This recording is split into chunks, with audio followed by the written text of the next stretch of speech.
GreenAir is a collaboration, and because this is new technology coming in at a time of global risk, extremely high risk for the global warming, and this program addresses that bit completely, in as much as it is a system which in operation has a zero carbon emission.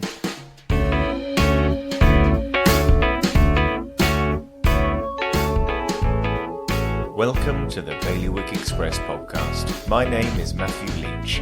I'll be joined each week by a guest for a series of podcasts. Each will shine a light on topics from across the Bailiwick. The format will change week to week. We'll have debates, reviews, hot seat interviews and special guests. So stick with us as we offer some insight on some of the most important issues we in the Bailiwick face.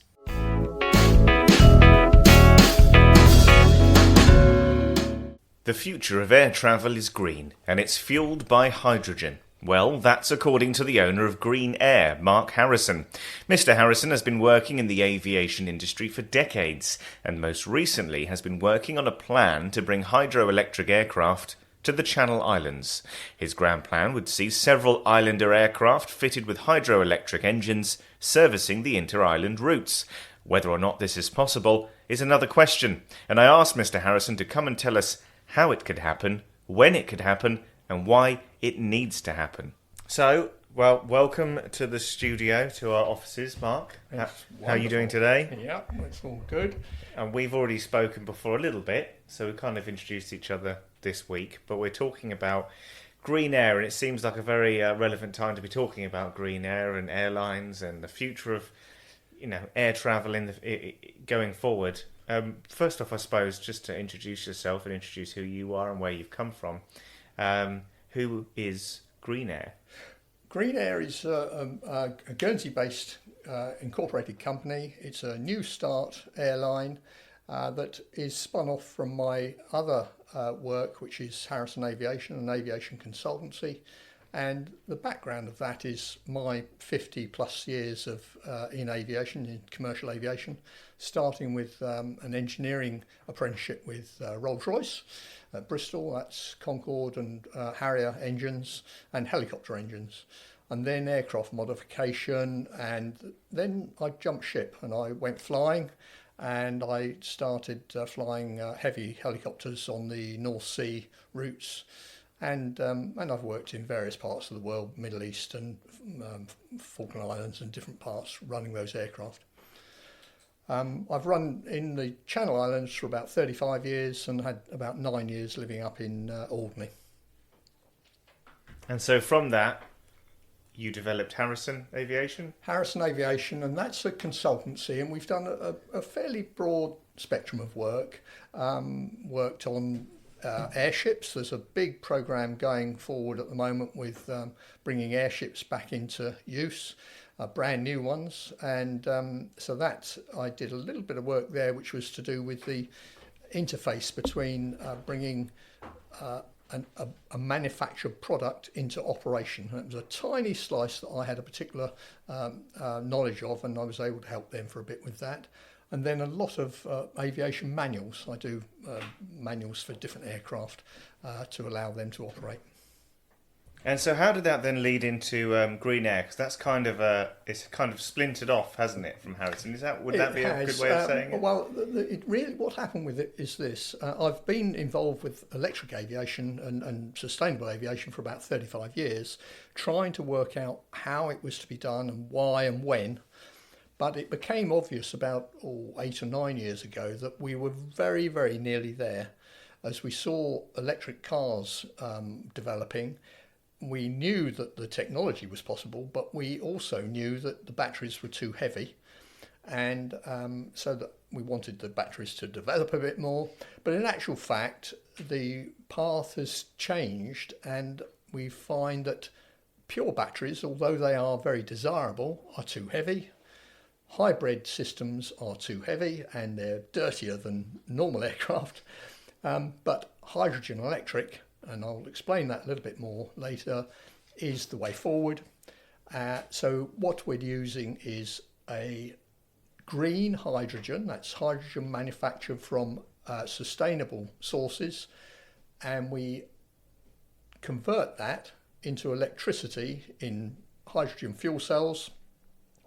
That technology is very well understood and has been used many times across the years. It's gone to the moon. Every time something's gone to the moon, it's had hydrogen fuel cells on it. So it's well understood. But what we're doing now is to miniaturise it and put it into light aircraft. I mean, that's fascinating. It sounds like is this going to be the future of air travel? Do you see it that way? It will be. What is happening now, you'll see all of the major manufacturers, so that's Airbus, Boeing, the NASA, British Aerospace, the Heart Aerospace over in Sweden. All of us are moving towards hydrogen electric propulsion, and so that all on the sub-regional aircraft, that's the 9-seater type aircraft, they will all be hydrogen in a gaseous form, and then the slightly bigger aircraft will be hydrogen fuel cells running electric motors, powering propellers, but with a liquid hydrogen. And then the transatlantic aircraft, they will be liquid hydrogen, but that will be combusted in what look like very standard jet engines, but in actual fact are tailored for hydrogen. And so, I mean, we sound like we're quite far along. I mean, when can we see? Have we seen planes already flying with these kinds of engines, and what kind of time frame are we looking at? There have been aircraft flying with hydrogen fuel cells powering them. There is a very tiny area within this technology which has needed to be resolved, and that is to do with the speed of response of these hydrogen fuel cells. And that is where Cranfield Aerospace Solutions, who I've been working very closely with for the last 2.5 years, that's where their expertise is. They work with all of the major aircraft manufacturers, so that's NASA, Rolls-Royce, Airbus, BAE, all of these people, and they do very specific types of research and early manufacture prototyping. In the case of this, the UK government are very committed to the UK, British Isles, being world leaders in this field.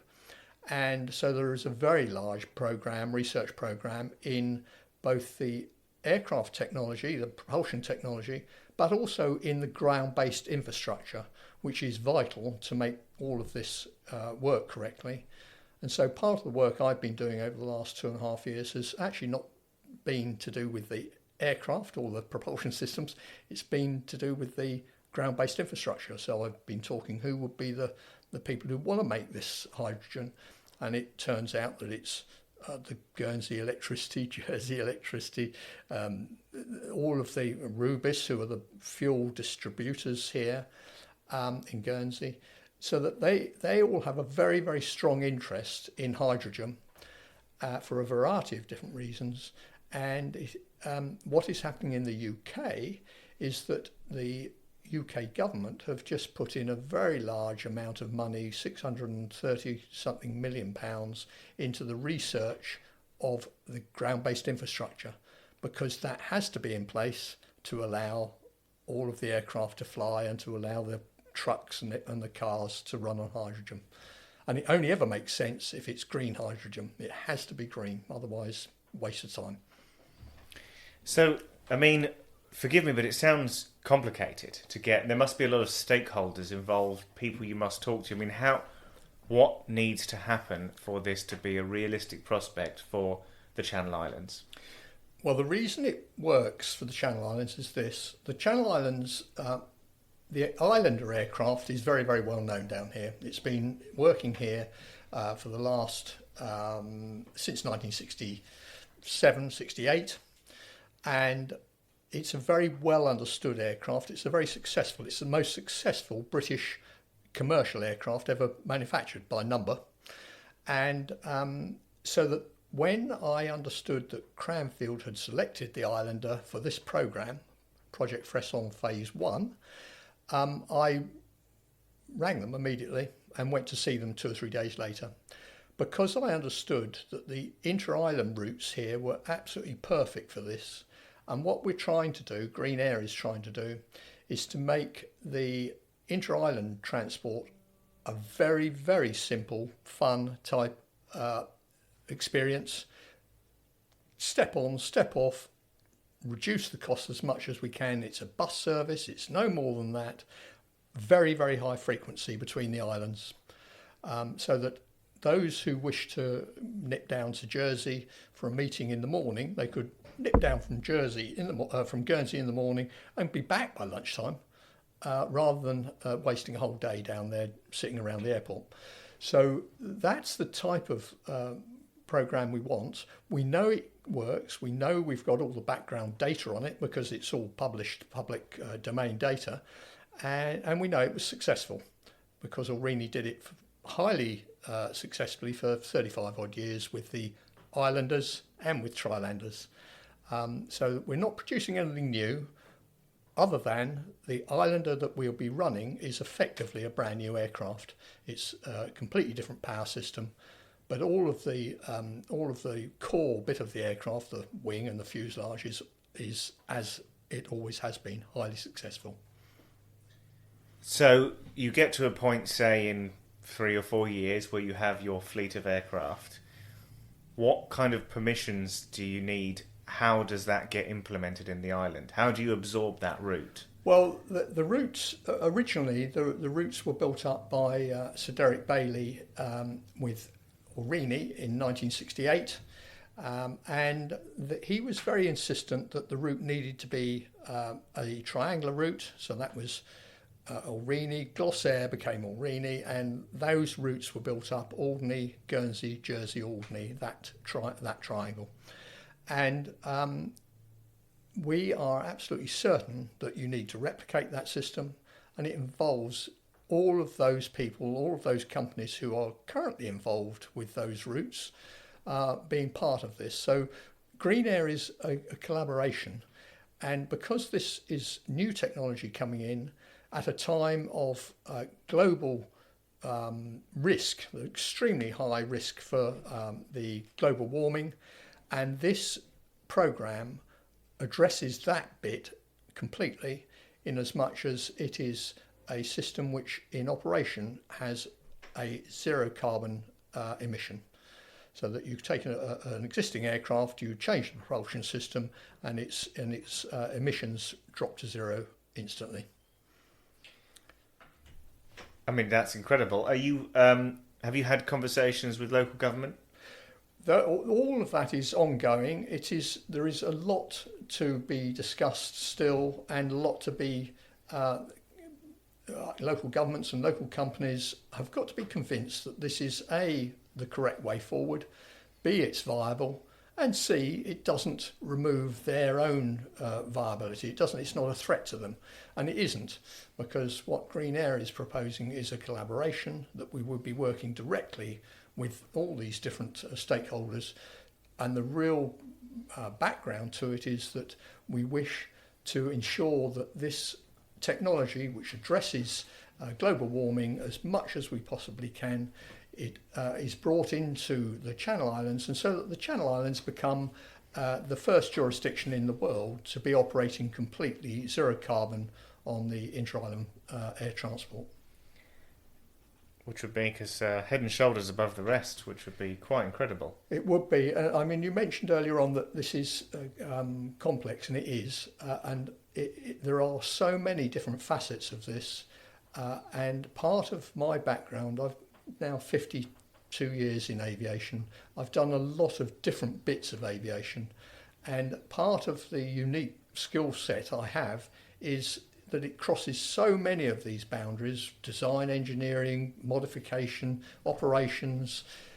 35 years in the Channel Islands, I'm well aware of the flicky weather we have here. So it's stitching all of these different aspects together to put it into a format that we know will work and know will be viable and that will help the whole of the Channel Islands. But that it isn't a simple matter, and it will take and is taking an immensely deep commitment to get the whole thing to run correctly. And at the moment, we're sort of in the foothills of it, but we seem to be heading in the right direction. And forgive me for asking, but it always seems to come round to this. To make this entire enterprise viable, would it need financial backing from government, or is it an entirely private enterprise? There is absolutely no requirement for financial money at all from government. It will require money, of course it will, but that will be private money. And if you look at what is happening across the world with this move from a hydrocarbon society to a hydrogen-based society, is happening extremely rapidly. And if you look, the motor industry 30 years ago were predicting this time, and they were saying that when it happened, it would happen almost instantly. And this is exactly what is happening.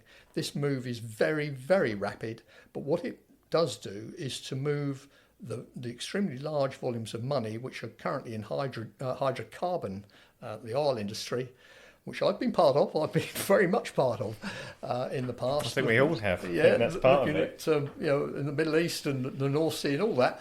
But it's now moving across to hydrogen, and so that those vast sums of money are moving over to hydrogen, and the will is moving over to this completely clean, sustainable technology across all transport industries, whether it's marine or surface transport or air transport. And so you mentioned before, while we were discussing before we sat down at a conversation, that there's an event coming up of some kind? No, Farnborough, the International Farnborough Air Show is coming up in 2 weeks' time. It starts on the 18th, I think. And in fact, Cranfield Aerospace Solutions, who are the lead in Project Fresson, which is the conversion of the Islander to hydrogen electric power, they will be exhibiting there.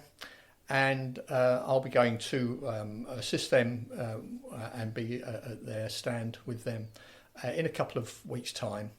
The Project Fresson has 4 phases.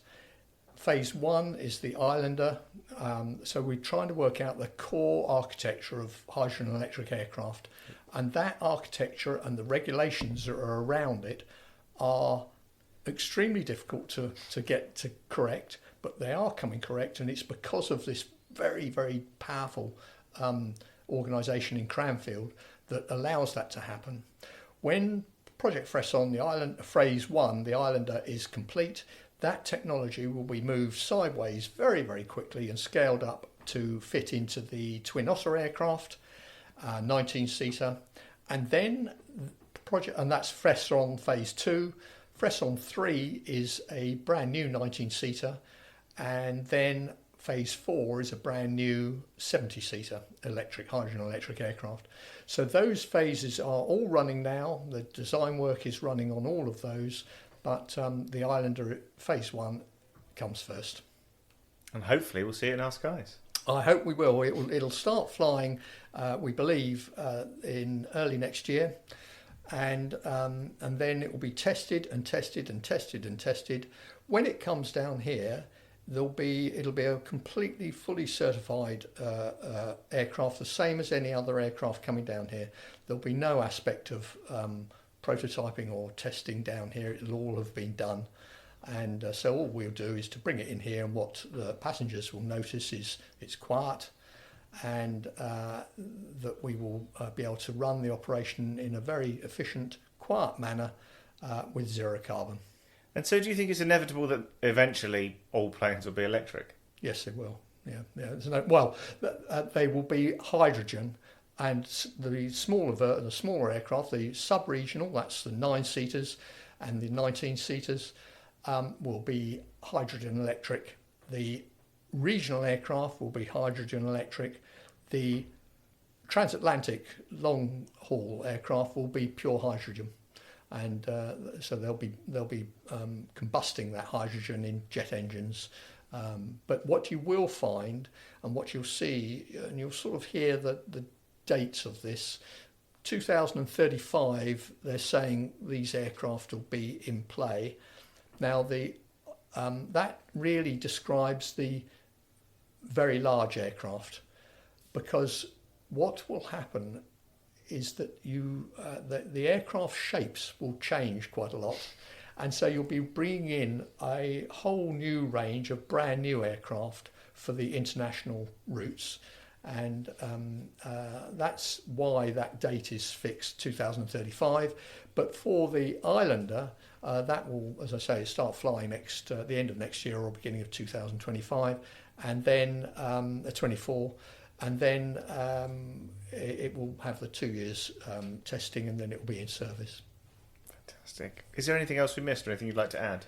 No, I don't think so. I think the only aspects I would add is that whatever happens with sustainable aviation, it has to be absolutely front of the pack. It has to be financially viable, otherwise people will just not buy into it.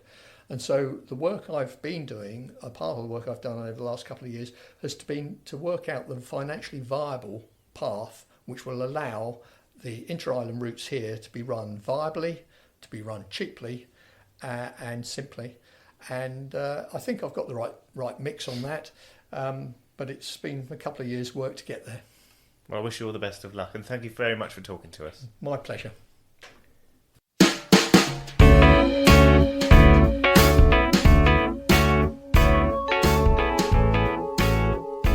Thank you for listening to the Bailiwick Express podcast. The title track was Shift My Weight by Luno. If you enjoyed it, I know it's a pain, but please like and share. It all helps, and remember, you can hit bailiwickexpress.com to stay right up to date with whatever is happening in the Bailiwick. You can find us online, on social, on email, and on internet radio. There'll be more from me, Matthew Leach, and all the Bailiwick Express team next Friday.